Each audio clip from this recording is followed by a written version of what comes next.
Two would-be robbers were foiled today by a man, and some called him a real-life Charles Bronson. I refuse to be a victim of violent crime. For 14 years, Lance Thomas was a successful watch dealer in this West Los Angeles neighborhood, selling expensive luxury and vintage watches. That all changed following a series of armed robberies in the area, in which a number of shopkeepers were brutally murdered. One associate said, "Lance, you better have a gun. There's a lot of, people getting killed in the neighborhood, and you should at least have a gun." I reluctantly said, "Okay," and put it in front of me. Now, this was in front of me, this watchmaker's bench. I put a .38 revolver right about here. Within weeks of getting the gun, Lance found he needed it. Over the other side of this watchmaker's bench, two clients. One client was waiting for me to find his watch, and I was going through the watches to see if his watch was ready to pick up. Two other male individuals came in the shop, stood behind him, knocked him on the head. He went down, and then they went up in a combat stance, at least one of them did, with a 9mm in his hand, and yelling at me, giving me his watches. What I did was I was looking through the watches, and I didn't do anything fast because he shot me if I'd have reached or something. Sure. So he was going, "Give me your watch, give me your watch." And I went, and that was it. It's as simple as that. I just decided not to be a victim in an instant. I'm not the fastest gun in the West. I'm not Wild Bill Hickok. I was scared to death. The man who tried to rob Lance was shot in the face, but he survived and was sentenced to 5 years in prison. His accomplice got away. What if I didn't have the gun there? What if it was sitting on my desk behind me? What if the scenarios were endless, and I found myself, if it ever happened again, to reduce the probability of losing my life.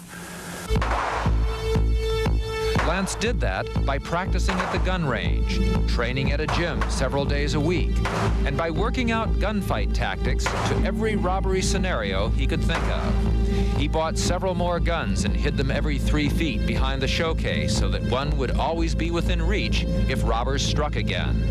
3.5 months later, they did. It was 7:15 in the evening, and the store had 3 customers in it, an employee, and 2 individuals came in armed with a, I believe a Mach 10 and an automatic pistol. All of a sudden, Lance said, "Hit the floor, Jerry."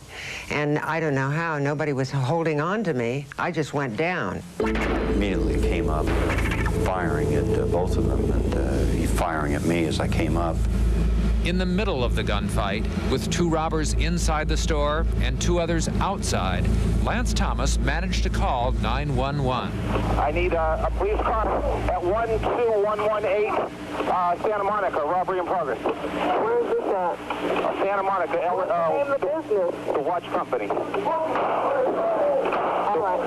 We'll get the police out. The watch company. It's all slow motion. There's lots of flashes of light, looking down the barrel of an armed robber, repeatedly firing his weapon point-blank range, trying to stop them from killing me and everybody in the shop. Lance is very quick. I mean, very quick. And he doesn't have a fear that a lot of people have. Lance shot and killed the 2 robbers, despite having been shot himself once in the neck and 3 times in the shoulder. He almost died that night in the hospital. Let's go all the way back mentally to ground zero.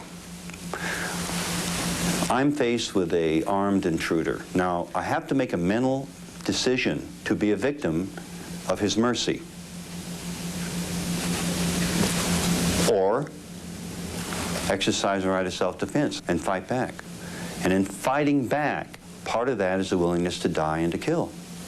Hard choice. After 2 gunfights, Lance Thomas decided additional precautions were necessary. He spent more time practicing drawing his gun. He also put in a surveillance camera, hired a part-time security guard, and upgraded his arsenal of guns. 2 years passed. And then it happened again. There's a 6'5" guy with a 9mm Glock in my face. He said, "Don't reach for it, I'll kill you." And what did you think? Reached for it immediately and got shot through the neck here, out the back.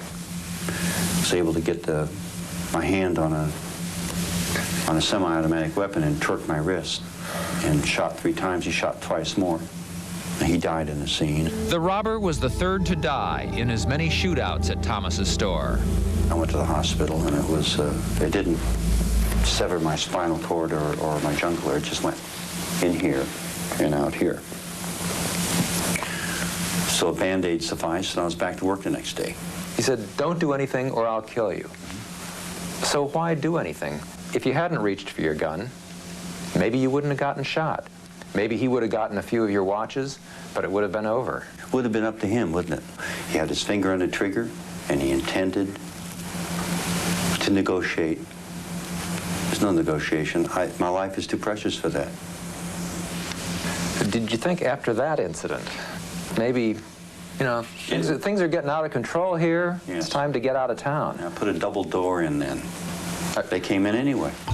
It would be Lance's 4th gunfight. 2 robbers linked to one of LA's most violent gangs entered the store. They pretended to open the front door to leave, turned around, said, "You're dead," and fired the weapons. But that wasn't quick enough. I killed them both. Lance Thomas was totally justified in everything that he did. Detective Lee Kingsford investigated the shootings. All of the suspects had extensive criminal records. They knew what they were doing. They just didn't know who they were doing it against. When Lance Thomas emerged from his store after the last shootout, neighboring merchants cheered. I go over to Lance Thomas' place and look at the guy laying down beside the door, and I said to myself, "God damn, he's really tough." What concerns me is that a lot of shopkeepers have armed themselves and viewed me as somewhat of a hero, and it's rather dangerous for them to, in my view, to take guns in their shop and expect to perform the same way I did, not knowing how I spent so much time and effort preparing. Shortly after hosing the blood off the sidewalk in front of his watch store, Thomas closed up his business and went into seclusion. When word reached him that gang members were out for revenge, Thomas closed his store for good. But he strongly believes he did the right thing in trying to defend himself. A man must live by his principle, who he is, not what he is. In fact, isn't that why anybody remembers anybody? Who they are? Not what he owns or what he is or what his title is, but how they feel about him. There are things in this life more important than what we own, and that is the principle in which we live by. By 1996, Lance Thomas had retreated from the world, running his watch business by appointment only from a location he asked Justice Files not to disclose. He's had no armed confrontation since, but as the arsenal that surrounds him suggests, his life will never be the same. It's kind of made an old man out of me, out of a fun-loving young man, I can tell you that. And I understand what a soldier goes through when he encounters mortal combat. It's hell, it's something to be avoided, but if you have to do it, you must be responsible. Because I prepared myself so thoroughly, I was able to survive. Also in 1996, Lance was one of only 2 Santa Monica, California residents to have a concealed weapons permit. I think that the issuance of concealed weapons permits in any state of the Union can have just cause and should be issued. However, most citizens that would raise a gun haven't been prepared to face the consequences of raising that gun. And I think the judicial system must never take the right away from citizens to bear arms and defend themselves.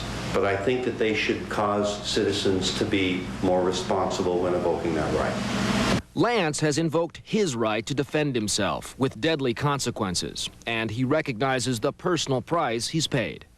Many people would refer to me as paranoid. I have reduced my contact with most people. Life has been one of seclusion, of tactical defense. Do I feel safer? I just want to feel alive. gun turns a roadside argument deadly when the Justice Files continues.